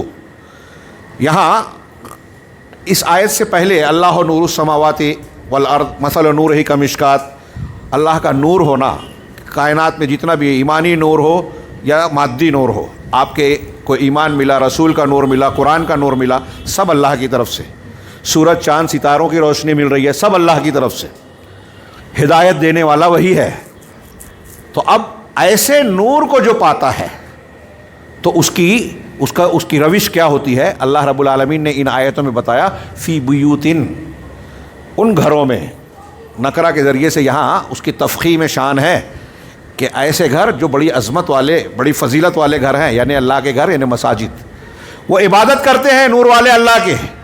اذن اللہ ان ترفع ویذکر فیہا اسمہ، اللہ نے حکم دیا ہے کہ اللہ کے اس میں اللہ کے نام کو بلند کیا جائے، اس کو معاف کیجئے کہ ان گھروں کو بلند کیا جائے اور اس کے نام کا ذکر کیا جائے۔ یہ جو دو جملہ ہے کہ ایسے گھر جن کے بارے میں اللہ نے حکم دیا کہ ان کو اونچا اٹھایا جائے اور اللہ نے اس میں اپنے نام کے ذکر کا حکم دیا ہے۔ شیخ عبد الرحمن بن ناصر السعدی سعودی عرب کے ماضی قریب کے ایک بڑے عالم مفسر ہیں، ان کی تفسیر اویلیبل ہے، ترجمہ بھی ہو گیا ہے تفسیر سعدی کے نام سے۔ اس میں وہ کہتے ہیں کہ یہ جو دو جملہ ہے اس میں مسجد سے متعلق تمام احکامات سمٹے ہوئے ہیں۔ مثلا پہلا جملہ جو ہے ان ترفع، کہ اس میں اس کو بلند کیا جائے۔ کس کو بلند کیا جائے؟ بیوت کو، یعنی اللہ کے گھروں کو، یعنی مسجدوں کو بلند کیا جائے۔ تو اب بلند کرنے کا مطلب یہ کہ بہت شاندار نہیں، سادی سودی بنائی جائے، یعنی اس میں تعمیر آ گئی کہ آپ اس کی عمارت کو کھڑا کریں۔ اب اس کی عمارت کو کھڑا کرنے کی ایک فضیلت چھوٹ گئی جو آپ اکثر سنتے رہتے ہیں، من بنا للہ مسجدا یبتغی بہ وجہ اللہ بنا اللہ لہ بیتا فی الجنہ۔ وہ منافقین والے ضمن میں مجھے یہ پیش کرنا چاہیے تھا کہ جو اللہ کی رضامندی اور خوشنودی چاہتے ہوئے اللہ تبارک و تعالیٰ کا گھر تعمیر کرتا ہے، اللہ جنت میں اس کے لیے گھر بناتا ہے۔ یہ معمولی فضیلت نہیں ہے، ہم چونکہ بار بار جو چیزیں سنتے ہیں نا، ہماری نظر میں اس کی اہمیت کم ہو جاتی ہے۔ مسجد کے لیے جو لوگ ابھارتے ہیں اس حدیث کو پیش کرتے ہیں، اس لیے بار بار ہم سنتے ہیں۔ یہ بہت اہم فضیلت ہے۔ تو اللہ تبارک و تعالیٰ نے اس آیت میں کہا کہ اس گھر کو بلند کیا جائے۔ تو آپ پوری مسجد بنا رہے ہیں یا مسجد کے بنانے میں کوئی حصہ لے رہے ہیں؟ انشاءاللہ اس فضیلت کا حصہ ملنے والا ہے۔ تو اللہ نے کہا اس کو بلند کیا جائے۔ تو شیخ عبد الرحمن بن ناصر السعدی کہتے ہیں کہ مسجد کی تعمیر کے ساتھ ساتھ اس میں یہ معنی بھی داخل ہے کہ مسجد کو گندی چیزوں سے پاک صاف کیا جائے، اس میں جھاڑو لگایا جائے۔ کنس کا لفظ استعمال کیا، میں واضح طور سے آسان لفظ میں کہہ رہا ہوں، جھاڑو دیا جائے، صاف صفائی کی جائے مسجد میں۔ ایک عورت مسجد نبوی میں جھاڑو دیا کرتی تھی۔ مسجد میں صفائی کرنے کا کام خواتین کر سکتی ہیں، اس سے پتہ چلتا ہے۔ عبادت کا بھی آج ہمارے یہاں راستہ بند کر دیا لوگوں نے۔ اب جو ہے گورنمنٹ کی طرف سے معاملہ ہو رہا ہے تو کچھ لوگ اجازت کی بات کرتے ہیں کہ ہم نے منع کب کیا۔ حیرت انگیز بات ہے۔ تو اللہ تبارک و تعالیٰ نے، اللہ کے رسول صلی اللہ علیہ وسلم کو پتہ چلا رات میں انتقال ہوا، صحابہ کرام نے کہا رسول اللہ صلی اللہ علیہ وسلم آرام فرما رہے ہیں، خلل نہ ہو، آپ کو ڈسٹرب نہ ہو، اس لیے انہوں نے دفن کر دیا۔ جب آپ کو پتہ چلا تو دوسرے دن آپ نے اس کی قبر پر جا کے نماز جنازہ پڑھی، دعا کی۔ ہمارے سماج میں ایسے کام کرنے والوں کو لوگ حقیر اور کمتر سمجھتے ہیں۔ نبی کریم صلی اللہ علیہ وسلم اس کو یہ دیکھتے تھے کہ اس کا جو کام تھا وہ بڑا تھا، اس لیے اس کو اللہ کے رسول صلی اللہ علیہ وسلم کی نظر میں اس کی بڑی عزت تھی. اس کی وفات کے بعد، تدفین کے بعد اس کی قبر پہ جا کے نماز پڑھی. تو یہ بھی معنی داخل ہے کہ مسجد کی صفائی کی جائے. اس میں اگر کوئی گندگی آپ نے دیکھی تو آپ خود صاف کریں، چیخ پکار نہ مچائیں، مؤذن دیکھا نہیں کیا. ہمارے یہاں لوگ اس کے لیے ذمہ دار بنتے ہیں، ایسا لگتا ہے. نبی کریم صلی اللہ علیہ وسلم نے دیکھا کہ ایک مسجد کی دیوار پر رینٹ لگی ہوئی ہے، ناک لگی ہوئی ہے، تو آپ نے اپنے ہاتھوں سے اسے صاف کیا. کتنی فضیلت نبی کریم صلی اللہ علیہ وسلم نے بذات خود عمل کیا، یہ خود اس کی فضیلت بتا رہا ہے. اور ہمارے عرب کے لیے یہ سنت ہو گئی کہ مسجد کی صفائی کریں. تو مسجد کی صفائی کرنا، وہاں گندگی کو ہٹانا، رکاوٹوں کو دور کرنا، ایسی کوئی چیز جو نمازیوں کو یا کسی بھی مسجد میں عبادت کرنے والوں کے لیے نقصان دہ ہو، اس کو ختم کرنا، یہ بھی اس میں شامل ہے. ترفع کے معنی میں تو اس کی ساری نگرانی، حفاظت، یہ مسجد کے بلند کرنے کے معنی میں شامل ہے. پھر وَيُذْكَرَ فِيهِ اسْمُهُ، اور اس میں اللہ کے نام کا ذکر کیا جائے. اس ذکر میں ساری نمازیں آ گئی جو مسجد میں فرائض ہوں، نوافل ہوں، تراویح ہوں، تہجد ہو، چاشت ہو، جو بھی ادا کرے آدمی، وہ ساری نمازیں آ گئی. اس میں اذان بھی آ گئی جو ہر 5 وقت میں مؤذن آواز بلند کرتا ہے. اس میں خطبہ جمعہ بھی آ گیا جو تعلیم کا ایک سب سے، یہاں اس پہ میں خصوصی طور سے بولنا چاہتا ہوں، بھول جاؤں تو یاد دلائیے آپ لوگ. جمعہ کے خطبے سے زیادہ دین سیکھنے سکھانے کا کوئی میڈیم آج موجود نہیں ہے. جس جمعہ کے خطبے میں آپ کو ایسا مجمع ملتا ہے، ابھی مجھ کو کہنا پڑا کہ بھائی آواز بند کیجئے، وہاں شریعت نے کہا کہ اگر جمعہ کی نماز میں آپ حاضر ہیں اور آپ نے کسی سے کہا اس کو چپ رہو، فقط لغوتا، تو تو نے اپنے جمعہ کی فضیلت اور اجر و ثواب کو ضائع کر دیا، لغو کر دیا، بیکار کر دیا. آپ کسی کو چپ رہو یہ نہیں بول سکتے. جمعہ میں ایسا مجمع آپ کو کہیں نہیں ملے گا دنیا میں، کسی کانفرنس میں، کسی پروگرام میں. ہاں، تو اللہ کے رسول نے جمعہ کا میڈیم دیا. اور اس میں یہاں میں رک کے یہ بھی کہوں کہ یہ درسگاہ ہے بہت بڑی، اس میں خواتین کو حاضر ہونے کی اجازت ہے. بلکہ میں تو کہتا ہوں اگرچہ یہ بات صحیح ہے کہ ان کی نماز جمعہ ان پر فرض نہیں ہے، غلام پر، مسافر پر، عورتوں پر، بچوں پر، وہ گھر میں پڑھ سکتی ہیں. گھر پہ پڑھیں گی تو 4 رکعت ظہر پڑھیں گی. لیکن میں یہ آج کے زمانے کے اعتبار سے کہہ رہا ہوں کہ یہ خواتین، ہماری مائیں بہنیں سن رہی ہیں اور ان کے گھر کے جو ذمہ داران سن رہے ہیں کہ خواتین کو زور دے کر مسجدوں میں خطبہ جمعہ سنانے بھیجیے، درس قرآن، درس حدیث کی مجلسوں میں بھیجیے. ان کو دین سیکھنے سکھانے کا موقع اور انتظام کیجیے، موقع فراہم کیجیے. آپ کا فرض ہے. مسجد جائیں نہ جائیں یہ ایک دوسری بحث ہے، لیکن دین سکھانا آپ کا فرض ہے. اور دین سکھانے کا ایک میڈیم ہے جمعہ کا خطبہ. صحیح مسلم پڑھیے، بعض صحابیات کہتی ہیں کہ ہم لوگ جمعہ پڑھنے جاتے تھے تو رسول اللہ صلی اللہ علیہ وسلم ممبر پر جو سورہ قاف کی تلاوت فرماتے تھے، آپ سے ممبر پر سن کے مجھے پوری سورہ قاف یاد ہو گئی. اور کچھ لوگ، کچھ عورتیں، خواتین کچھ مسائل بیان کرتی ہیں. 5 وقت کی نماز میں خواتین صحابہ کے زمانے میں، اللہ کے رسول صلی اللہ علیہ وسلم کے زمانے میں، صحابہ کے زمانے میں، ہاں تابعین، حضرت عمر کے زمانے میں بھی ہے. پتہ نہیں کہاں سے لوگ لائے کہ حضرت عمر نے منع کر دیا تھا. میں نے کئی اپنے حنفی دوستوں سے کہا کہ ایک دلیل لا کے بتائی کہ حضرت عمر نے منع کیا تھا. میں آپ کو دلیل دوں گا کہ حضرت عمر نے منع نہیں کیا. بخاری موطا امام مالک میں روایت ہے، عاتقہ جو حضرت عمر فاروق رضی اللہ تعالیٰ عنہ کی زوجہ تھی، بیوی تھی، اور شہید ہو گئے، پھر دوسرے شادی کی، پھر شہید ہو گئے. ہماری مائیں بہنیں سنیں، وہ کہتی تھی حضرت عاتقہ اپنے عورتوں میں فخر کرتی تھی کہ میں 4 شہیدوں کی بیوہ ہوں، بیوی ہوں، 4 شہیدوں کی. تو وہی حضرت عاتقہ ایک دن مسجد سے لوٹیں تو حضرت عمر کے بیٹوں میں سے ایک بیٹا، غالباً حضرت ابن عمر ہے، انہوں نے کہا کہ آپ کہاں سے آ رہی ہیں؟ کہا مسجد سے. کہا آپ کو پتہ نہیں ہے کہ عمر فاروق ناپسند کرتے ہیں کہ آپ مسجد جاؤ؟ تو کہا اگر ناپسند کرتے تو منع کیوں نہیں کرتے؟ کہا وہ منع نہیں کر سکتے. کہا کیوں نہیں منع کر سکتے؟ کہا اس لیے کہ اللہ کے رسول صلی اللہ علیہ وسلم نے فرمایا ہے کہ اللہ کی بندیوں کو اللہ کے گھروں سے یا مسجدوں سے، دونوں ہے روایت میں، امام بخاری نے 7-8 سند سے نقل کی حدیث، اور دوسری حدیث کی کتابوں میں بھی ہے، اللہ کی بندیوں کو روکو نہیں. گھر میں نماز پڑھنا افضل ہے عورت کا، صحیح بات ہے. لیکن اگر کوئی عورت بولے کہ میں مسجد جانا چاہتی ہوں تو شوہر کو یہ پاور شریعت نے دیا ہی نہیں ہے کہ روک دے ہوئے. سنا آپ نے؟ دہرائیں گے؟ شوہر کو یہ اختیار نہیں ہے. عمر فاروق کو جرأت نہیں تھی کہ روک دے میں. حضرت عائشہ کا قول پیش کرتے ہیں کہ اگر آج اللہ کے رسول زندہ ہوتے تو جیسے بنی اسرائیل کی عورتوں کو مسجد جانے سے روکا تھا، روک دیتے، بخاری میں ہے، صحیح بات ہے کہ یہ روایت ہے، لیکن حضرت عائشہ نے روکا کیا؟ حضرت عائشہ خود مسجد جانے سے روکی کیا؟ بنی اسرائیل کی عورتوں کو روکا گیا تھا، یہ کوئی بالکل ثابت شدہ چیز ہے کیا؟ مان لے تو حضرت عائشہ کہہ رہے ہیں رسول ہوتے تو منع کرتے، میں نہیں ہے، کوئی اور منع نہیں کر سکتا، اور آپ منع کر رہے ہیں۔ جس چیز سے حضرت عمر، حضرت عائشہ رضی اللہ عنہما ڈرتے تھے، اپنا اختیار نہیں سمجھتے تھے، کہاں سے آپ کو پاور اختیار مل گیا کہ عورتوں سے مسجد جانے کا حق چھین لیا جو اللہ کا رسول نے دیا تھا اور دین سیکھنے کا ایک موقع فراہم کیا تھا؟ دین نہ سیکھ کر وہ عقیدے سے، دین سے، مسجد سے جب دور ہوئی تو دیکھیے کہ بدعقیدگی اور جہالت و گمراہی ان کے یہاں زیادہ ہے۔ پتہ یہ چلا، آپ نوٹ کیجئے میں جو جملہ کہہ رہا ہوں کہ عورتوں اور مردوں میں بھی آپ موازنہ کیجئے کہ جس کا تعلق مسجد سے جتنا زیادہ ہے وہ اتنا دیندار ہے، جتنا مسجد سے دور ہے، علماء سے دور ہے، وہ اتنا بے دین ہے۔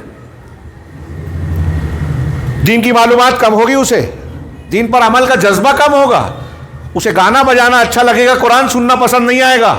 جو مسجد آئے گا قرآن میں تلاوت امام صاحب کی سنے گا، اس کو اچھا لگے گا، بار بار سنے گا، قرآن یاد ہوگا، حفظ ہوگا، قرآن پڑھنے کا طریقہ آئے گا، نماز کا طریقہ آئے گا، ان کے دروس، ان کی ہدایات سن کر اس کو دین کی معلومات ہوگی، وہ دوسرے کے مقابلے میں زیادہ دین جانے گا۔ خیر، میں بھی مساجد کے فوائد اور کردار کا تھوڑا سا تذکرہ کروں گا، شاید وقت زیادہ ہو رہا ہے۔ تو اللہ کے نبی صلی اللہ علیہ وسلم کا میں یہ ذکر کہا تھا کہ اللہ کے نبی صلی اللہ علیہ وسلم نے مسجدوں کو عورتوں کے لیے کھولا، اور جمعہ کے خطبات میں وہ شرکت کرتی تھی خواتین اسلام، لہٰذا وہ مسجد کے آباد کرنے کے معنی میں یہ ساری چیزیں وَيُذْكَرَ فِيهَا اسْمُهُ۔ عبدالرحمن شیخ عبدالرحمن بن ناصر سعدی کہتے ہیں کہ اس میں نمازیں پڑھنا، اذان دینا، خطبہ پڑھنا، قرآن کی تلاوت کرنا، ذکر و اذکار کرنا، نماز کے بعد کی دعائیں پڑھنا بھی آگے آ رہا ہے، یسبحون لہ فیہا بالغدو والآصال، کہ اس میں جو لوگ ہیں وہ صبح اور شام کے وقتوں میں اللہ کی تسبیح بیان کرتے ہیں۔ تسبیح کے معنی میں نماز بھی آ گئی، سبحان اللہ الحمدللہ کہنا بھی آ گیا، اللہ کے دوسرے ذکر و اذکار بھی آ گئے، اور نماز کے بعد کے فرض نماز کے بعد کے جو اذکار ہیں، استغفر اللہ استغفر اللہ، آیت الکرسی، اللہم لا مانع لما اعطیت، اور یہ دوسرے جو اذکار ہیں، یہ اذکار بھی اس میں آ گئے۔ آپ ان چیزوں کو معمولی نہ سمجھیں، اگر ان کے معنویت کو، ان کے معنی اور مفہوم کو سمجھ کر کوئی بندہ پڑھنے لگے، غور سے سنیے یہ بات، یہ جملہ، تو وہ انتہائی پختہ پکا مسلمان مومن ہوگا، اور اس کی پوری زندگی سنورے گی، پوری زندگی، گھر کی زندگی، بازار کی زندگی، اپنی ڈیوٹی اور کام کی زندگی، بال بچوں کے معاملات، سب معاملات ٹھیک ہوں گے، آزمائشیں آئے گی ضرور۔ یہ ایسے ہی نہیں کہا اللہ نے ان الصلاۃ تنہی عن الفحشاء والمنکر، نماز فحشا، بے حیائیوں سے اور منکرات سے روکتی ہے۔ جب آپ نماز کو نماز کے آداب کے ساتھ پڑھیں گے، اس کی محافظت اور دوام کا کوئی اختیار کریں گے، پابندی کریں گے، اقامت صلاۃ، تو اس میں یہ ساری چیزیں شامل ہوگی، مسجد کی حاضری، اور مسجد کی حاضری پابندی سے اگر آپ کرتے ہیں نا، اس میں بے پناہ فوائد ہے، روحانیت ہے۔ میں نے جو کہا کہ یہ روحانی پاور ہاؤس ہے ایک مسلمان سماج کے لیے، اسی لیے میں نے کہا تھا کہ جو مسجد میں نہ ہو، جہاں مسجد نہ ہو، رہنے کا حق نہیں ہے۔ بعض روایتوں میں ہے کہ اگر صحابہ کرام کا گروہ کسی بستی پر حملہ کے لیے جاتا تھا جن سے حالت جنگ والی کیفیت ہوتی تھی، تو وہاں رک کے فجر کے وقت انتظار کرتے تھے، فجر کی اذان کی آواز آئی تو سمجھتے تھے مسلمان نے حملہ نہیں کرنا۔ یہ علامت ہے مسلمانوں کے وجود ہونے کی کہ آپ کے درمیان سے اذان کی آواز بلند ہو رہی ہے کہ نہیں ہو رہی ہے، نہیں ہوئی اس کا مطلب یہ کہ یہاں کوئی مسلمان ہے ہی نہیں۔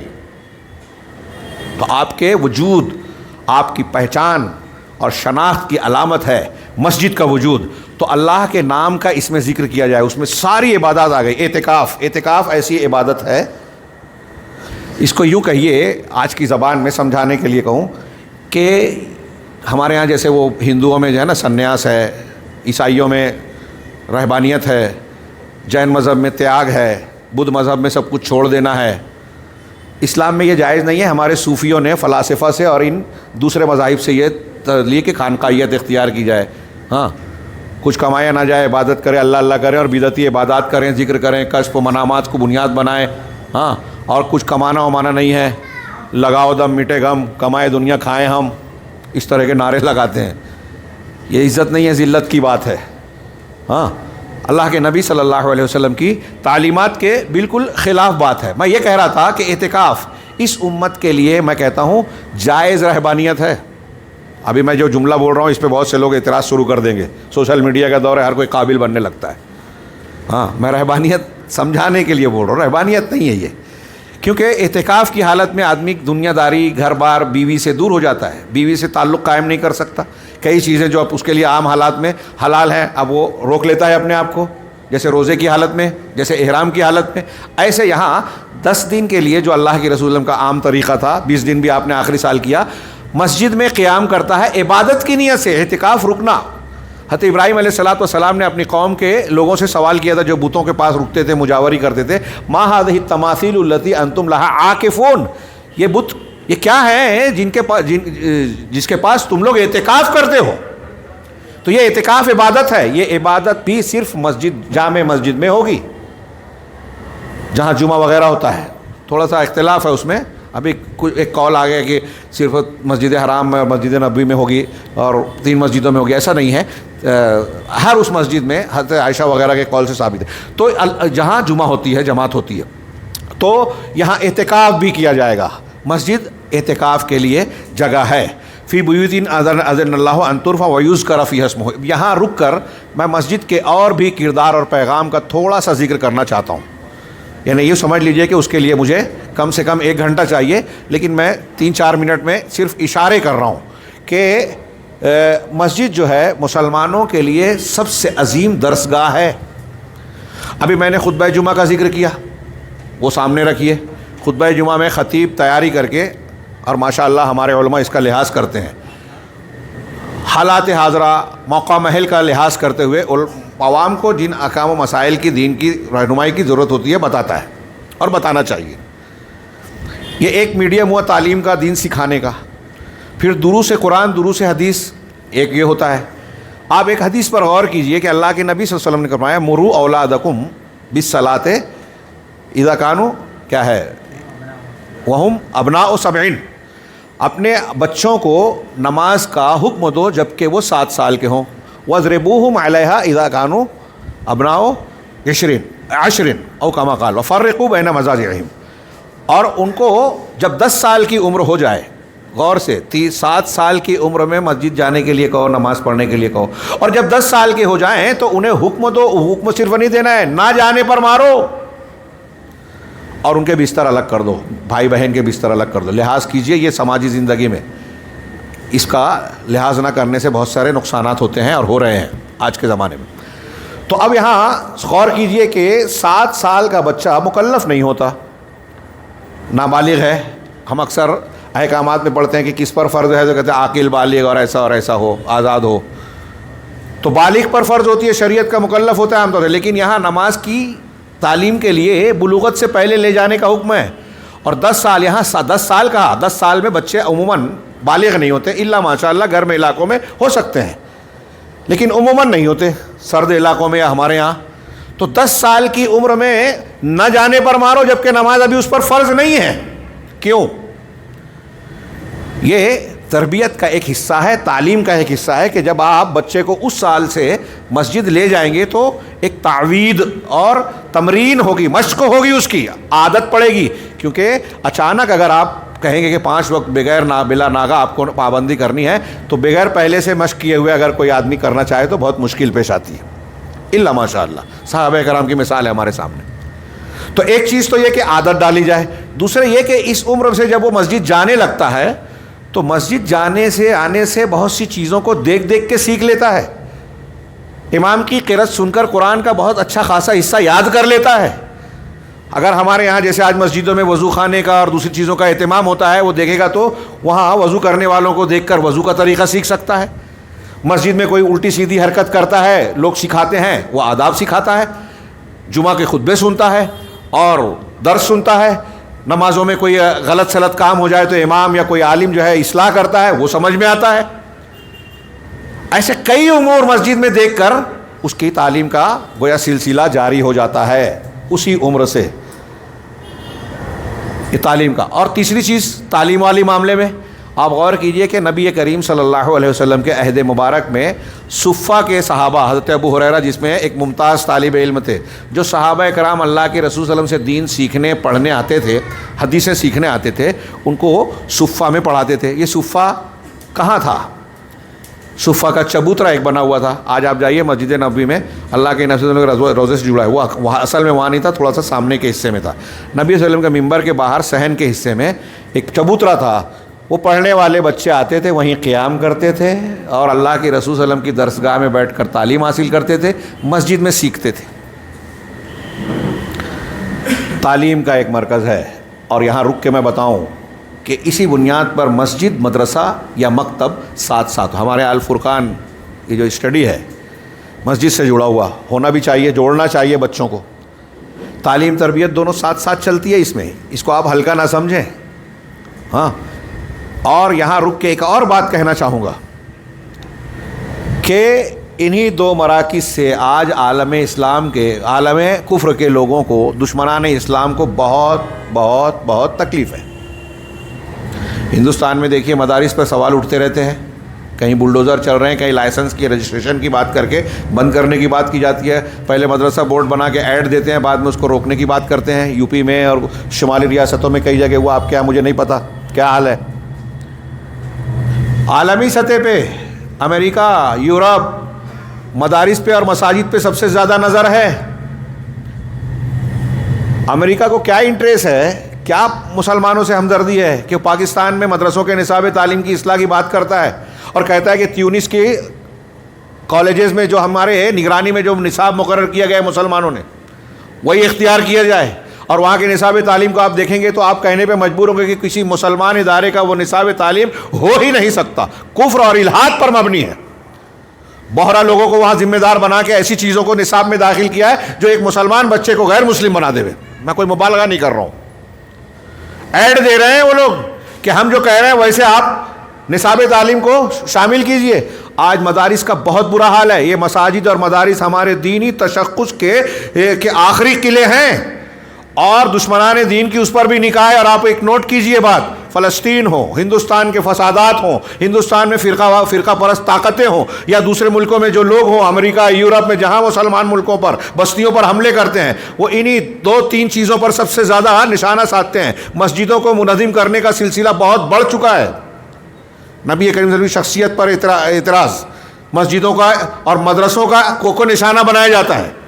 مسجد، مدرسہ، اور اگر مسلمانوں کی کوئی خاص تعلیم گاہ لائبریری ہے اس کو نشانہ بنایا جاتا ہے۔ عراق کے حملے کے بعد ایک بہت بڑی تعداد میں مسلمانوں میں جو اعلیٰ اسکالرز تھے، سائنٹسٹ، پڑھے لکھے علماء، بڑے بڑے لوگ غائب کر دیے گئے۔ بہت سے لوگ عراق سے بھاگ کر جان بچانے پر مجبور ہوئے۔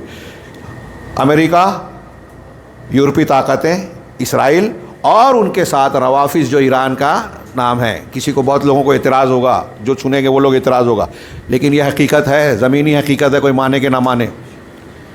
شامل ہو کے سنی مسلمان، ایران میں روز قتل ہوتے ہیں مسلم سنی علماء، روز۔ احواز ایک ایسا علاقہ ہے جہاں سنی عرب رہتے ہیں، کروڑ سے زیادہ تعداد ہے مسلمانوں کی، تو کئی سال پہلے کی بات بتا رہا ہوں۔ پورے علاقے میں اتنی سختی کی ہے روافظ نے ایران کے، وہاں کے مسلمانوں کو ابو بکر، عمر، عائشہ، حفصہ اپنے بیٹے بیٹیوں کا نام رکھنے کی اجازت نہیں ہے۔ کوئی مخالفت کرتا ہے غائب ہو جاتا ہے، یہ خبر نہیں آتی۔ ہاں، سعودی عرب میں محمد بن سلمان اگر کسی غلط جگہ میں جھانک کر دیکھ لے تو اسلام خطرے میں آ جاتا ہے، سوشل میڈیا پر بھی اور میڈیا پر بھی۔ میں ان کے غلط کو صحیح نہیں کہہ رہا ہوں، لیکن یہاں شرک ہوتا ہے، بت پرستی ہوتی ہے، مسلمان سنیوں کو قتل کیا جاتا ہے، خبر میں بھی نہیں آتا۔ تو میں عرض کر رہا تھا کہ ان چیزوں میں سب سے زیادہ بنیادی طور سے جس کو، اور ایران میں سنی مساجد بنانے کی اجازت نہیں ہے۔ کبھی کہیں بناتے ہیں تو ایرانی حکومت جو ہے مختلف بہانوں سے اس کو ڈھا دیتی ہے۔ ایسے بیسیوں واقعات ہیں صحیح خبروں میں، آپ ان کے موافقین کو جو ان کے دم چھلے ہیں ان کو بیان کریں، کہیں گے پروپیگنڈا ہے۔ جو وہاں رہتے ہیں، جنہوں نے دیکھا ہے، تصویریں بھیجی ہیں، وہ بیان کرتے ہیں۔ خیر، تو مساجد، مدارس یہ تعلیم گاہ ہیں، تربیت گاہیں ہیں، اور اس پر دشمنان دین کی سب سے زیادہ نگاہیں ہیں۔ ان کو ختم کرنا چاہتے ہیں، اس کے پیغام کو ہم اور آپ سمجھنے کو تیار نہیں ہیں کہ مساجد اور مدارس کی کتنی اہمیت ہے۔ یہ زندہ ہیں تو علماء ہیں، علماء اور یہ لوگ ہیں تو ہماری مسجدیں آباد ہیں، ہمارا دین زندہ ہے۔ ورنہ ہماری بچیاں جس طرح ابھی مرتد ہو رہی ہیں، ہمارے بچے بھی ہوں گے، سلمان رشدی، تسلیمہ نسرین ہر جگہ پیدا ہونا شروع ہو جائیں گے، اور ہو رہے ہیں۔ آج یہ جو ہم رونا روتے ہیں، بے غیرتی ہم دیکھ رہے ہیں، اس کی بڑی وجہ مسجد کا پیغام اور کردار ہم نے چھوڑ دیا۔ میں نے کہا تھا 2-3 منٹ میں کہوں گا، 1-2 جملہ اور، کہ مسجد جو ہے اس کا کردار دیکھنا ہے آپ کو۔ دیکھیے کہ مسجد کا کردار یہ ہے کہ وفود آتے تھے اللہ کے رسول کے زمانے میں، وفد نجران غیر مسلم آتے تھے، غیر مسلم ثمامہ بن اسال گرفتار ہوئے، صحیح بخاری کی لمبی واقعہ ہے، بڑا پیارا، پڑھیے اس کو، میں پورا نہیں بیان کروں گا۔ یمامہ کے سرداروں میں سے تھے، صحابہ گرفتار کر کے لے آئے، وہ عمرہ کرنے جا رہے تھے، اللہ کے رسول نے مسجد نبوی میں باندھا۔ مسجد کی حفاظت کرنے کا یہ جو میں بھی تفسیر پڑھ رہا ہوں، عبدالرحمن بن ناصر السعدی نے اس میں کہا ہے کہ مسجد کو مجنوں اور پاکی گندے لوگوں سے، بچوں سے، جو مسجد کے تقدس کو پامال کریں اسے بچایا جائے، جو گندگی پھیلائے ان سے بچایا جائے، اس میں ہے کافر سے بھی بچایا جائے، لیکن ضرورت اور مصلحت کی بنیاد پر کافر کو مسجد میں بلایا جا سکتا ہے۔ نجران کے نصارہ آئے تھے، اللہ کے رسول نے ثمامہ بن اسال رضی اللہ تعالیٰ عنہ کو مسجد کے ایک ستون سے بندھوا دیا، اور آگے پوچھا ان سے پہلے دن کیا خیال ہے، تو کہا اگر آپ احسان کرو گے، پہلے کہا کہ اگر قتل کرو گے تو ذات دم، خون والے انسان سے، مطلب میرے قتل کے بعد میرا حق لوگ مطالبہ کریں گے، ایسے آدمی کو قتل کرو گے، اور اگر احسان کرو گے تو شکر کرنے والے پر احسان کرو گے، میں آپ کا شکر ادا کروں گا، احسان مانوں گا۔ ہاں، اور پھر جملہ کہا، پھر دوسرے دن آپ نے کہا، پھر آپ نے وہی جواب دیا، دوسرا پہلا والا قتل والا جملہ چھوڑ کر کے، یار یہ اچھے اخلاق کے نظر آ رہے ہیں۔ پھر تیسرے دن آپ نے کہا کہ انہیں کھول دو، وہ مسجد نبوی سے نکل کر گئے قریب کے ایک باغ میں، کوئی چشمہ پانی کا بہ رہا تھا، وہاں غسل کیا اور واپس آ کر کلمہ پڑھ لیا، اور کہا اللہ کے رسول صلی اللہ علیہ وسلم آج کے دن سے پہلے آپ کے چہرے سے زیادہ ناپسندیدہ چہرہ میرے لیے کسی کا نہیں تھا، لیکن آج آپ سے زیادہ محبوب میری نظر میں کوئی اور نہیں ہے، آپ سے زیادہ ناپسندیدہ شہر، اس شہر سے زیادہ، آپ کے شہر سے زیادہ ناپسندیدہ کوئی نہیں، آج کے بعد سب سے زیادہ پسندیدہ شہر ہی ہے۔ ہاں، پھر اس کے بعد کہا کہ میں اگر عمرہ کرنے، کہا ٹھیک ہے تم جاؤ، امتحان ہوگا تمہارا۔ وہاں گئے تو لوگوں نے کہا کہ تم بے دین ہو گئے، کہا نہیں میں بے دین نہیں ہوا، میں محمد صلی اللہ علیہ وسلم کے ساتھ اسلام لے آیا ہوں، اور اللہ کی قسم میرے علاقے سے تمہارے پاس جو اناج آتا ہے، غلہ آتا ہے نا میرے شہر سے، میری بستی سے، اللہ کے نبی محمد صلی اللہ علیہ وسلم اجازت نہیں دیں گے تو ایک دانہ نہیں پہنچنے دوں گا۔ یہ سما میں بتا رہا ہوں کہ مسجد میں انہیں باندھا گیا، وفود آتے تھے، مسجد کائے کا مرکز بنا، مسلمانوں کے مختلف کاموں کا مرکز بنتا رہا۔ یعنی ثمامہ بن اسال کے واقعے سے پتہ چلا کہ مسجد دعوت و تبلیغ کا بھی ایک ذریعہ ہے۔ 3 دن باندھ کے رکھا، کھولنے پر اسلام لیا کیوں؟ ایسے ہی ہو گیا۔ 3 دن انہوں نے نمازیں دیکھی، 3 دن انہوں نے اللہ کے رسول صلی اللہ علیہ وسلم اور صحابہ کرام کا کردار اور اخلاق دیکھا، قیدی کے ساتھ حسن سلوک دیکھا۔ مسجد یہ چیزیں سکھاتی ہے۔ یعنی مسجد میں اگر مسجد کا کردار، آج کل ہمارے ہاں کچھ لوگ ایک پروگرام کر رہے ہیں، کیا مسجد دکھائے، مسجد میں وزٹ مسجد کا کراتے ہیں۔ ہاں، ابھی میں بنگلور گیا تھا تو بعض نوجوان نے پوچھا کیا خیال ہے، کہا دعوت دینے کے جو جائز اسلوب ہے کوئی بھی اختیار کر سکتے ہیں، لیکن ہمارا اعتراض اس پہ نہیں ہے، ہمارا اعتراض اس پہ ہے کہ آپ دعوت دیتے ہیں، دنیا کی باتیں کرتے ہیں، جو اللہ کے رسول نے دعوت دی صلی اللہ علیہ وسلم، سب سے پہلے آپ اس کو اہمیت دیتے ہی نہیں، توحید کو۔ تو کہتا ہے کہ بھائی آپ کے یہاں یہ اچھائی ہے تو ہمارے یہاں یہ اچھائی ہے، وہ آپ کو اپنے دین کی دعوت دیتا ہے، اور آپ کہتے ہیں واہ واہ، یہ کیا بات ہوئی؟ آپ داعی بھی ہیں، مدعو بھی بن جاتے ہیں اس کے۔ تو دعوت علی منہاج رسول ہونی چاہیے۔ دیکھیے یہاں اسلام قبول کیا، اس طریقے سے آپ دیکھیں گے تو مسجد مسلمانوں کے لیے سینٹر ہے۔ آپ لوگوں میں جو لوگ جانکار ہیں سماجی اعتبار سے، قانونی اعتبار سے، ان کو معلوم ہوگا کہ ہندوستان میں جو ہمارا سسٹم ہے مختلف ریاستوں میں پولیس کا، وہاں پولیس اسٹیشن کے ایریے بندے ہوتے ہیں، پولیس اسٹیشن کے ایریے بندے ہوتے ہیں۔ جیسے مثال کے طور پہ اس محلے کا ایک اسٹیشن ہے، تو اس پورے علاقے میں وہ ان کے یہاں نقشہ اور حد بندی ہوتی ہے کہ فلاں گلی تک اور فلاں محلے تک، فلاں جگہ تک یہ ہماری حد میں ہے، یہاں ہونے والا کوئی بھی واقعہ، کوئی بھی کیس ہمارے پولیس اسٹیشن میں سالو ہوگا، اس کی کمپلین FIR درج ہوگی اور کارروائی ہوگی۔ اس سے ہٹ کر جب ہوگا تو دوسرے ایریے میں آتا ہے تو وہ اس پولیس اسٹیشن میں ہوگا۔ تو یہ گورنمنٹ کی نظر میں ایک پولیس اسٹیشن کا جو حدود ہیں، ان حدود کو اس کا مکلف مانا جاتا ہے۔ ہمارے کرناٹک کے ایک پولیس کمشنر ریٹائرڈ تھے مسلمان، انہوں نے تقریر کی، بڑی پیاری بات لگی ان کو، کہ بہت پہلے اسلام نے مسجد کو یہ حیثیت دی تھی ہمارے یہاں کہ ہمارے محلے کی جو مسجد ہے اس کا ہمارا محلہ پورا ایریا ہے، اس ایریے میں جو لوگ نماز پڑھتے ہیں، جو لوگ رہتے ہیں، ان کو نماز پڑھنے آنا چاہیے. نہیں آتا ہے تو آپ جائیں، پوچھیں کیوں نہیں آ رہے ہو. اگر بیمار ہے تو اللہ کے رسول صلی اللہ علیہ وسلم نماز کے بعد پوچھتے تھے کہ فلاں نہیں آیا، کہا بیمار ہے، کہا عیادت کرنی چاہیے، عیادت کے لیے جاتے تھے. نماز مسجد سماجی ربط و ضبط کی جگہ ہے. اتحاد و اتفاق کا جتنا بہترین نمونہ نماز میں ملتا ہے کسی اور میں یہ اتنا ایسا ہی نہیں ہے. بڑی بڑی شخصیات، آپ شیخ عبد الرحمن کیلانی کی اردو میں کتاب ہے مساجد کا بیان، مساجد کا بیان، اس کو پڑھیے. یہ جو خصوصیات میں نے بیان کیے اس میں انہوں نے درج کیا ہے، چند میں نے اس میں کمی بیشی کی ہے. تو وہ مقدمے میں انہوں نے لمبی چوڑی تفصیل لکھی ہے مساجد اور مدارس کے بیان پر. تو اس میں انہوں نے 10 واقعات ذکر کیے ہیں، بڑے بڑے نام لیا ہے کہ فلاں آدمی جو ہے محمد اسد جو تھے، ایک بہت بڑے یورپ کے آدمی تھے، انہوں نے مسجد میں مسلمانوں کو جماعت سے نماز پڑھتے ہوئے دیکھا، بہت متاثر ہوئے، انہیں بہت بھلا محسوس ہوا، سکون لگتا کہ یہ لوگ اتنے اچھے طریقے سے پڑھ رہے ہیں اور سب ایک ہو گئے ہیں. ہاں، چنانچہ انہوں نے اسٹڈی کی، مسلمان ہو گئے. اٹلی کی ایک فلم اداکارہ کا ذکر کیا، اس میں واقعہ بیان کیا ہے، میں نام بھول گیا.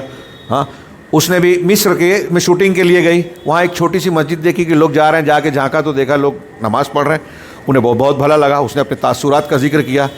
مصر سے چلے جانے کے بعد، اٹلی چلے جانے کے بعد اسے وہی یاد آتا رہا، وہ پھر آئی، زیارت کی اور پھر مسجد سے متعلق معلومات لی اور کہا کہ مجھے بھی ان لوگوں میں شامل ہونا ہے، مسلمان ہو گئی.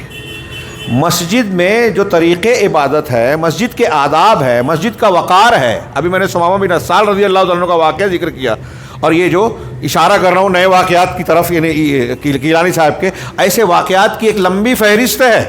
اگر مسجد میں صحیح طریقے سے ہم مسجد کے پیغام کو زندہ کر دیویں، ہم نے آج رسم بنا لیا کہ عمارت کھڑی کر دی، بنا دیا کچھ اچھے نقش و نگار، اور اس کے بعد سمجھ لیا کہ یہ تو ہم نے گھر بنایا، میرا گھر جنت میں بن گیا ہے، میں نماز پڑھوں کہ نہ پڑھوں، نماز مسجد کے حق کا ادا کروں نہ کروں. ہماری مسجدوں میں جو ذمہ دار بنتے ہیں انہیں بھی نہیں پتہ کہ مسجد میں کیا کرنا چاہیے. تو میں کہہ رہا تھا پولیس اسٹیشن جیسے ہوتا ہے نا ایک ایریے کا، ایک مسجد کو اپنا ایریا سنبھالنا چاہیے. امام مسجد، آپ ٹرسٹیان مسجد ایسے امام کو، ایسے خطیب کو چن کر رکھیں جو اس علاقے کے لوگوں کی روحانی تربیت کریں، ضرورت کا دین سکھا سکیں اور ان سے عام رابطہ قائم کریں.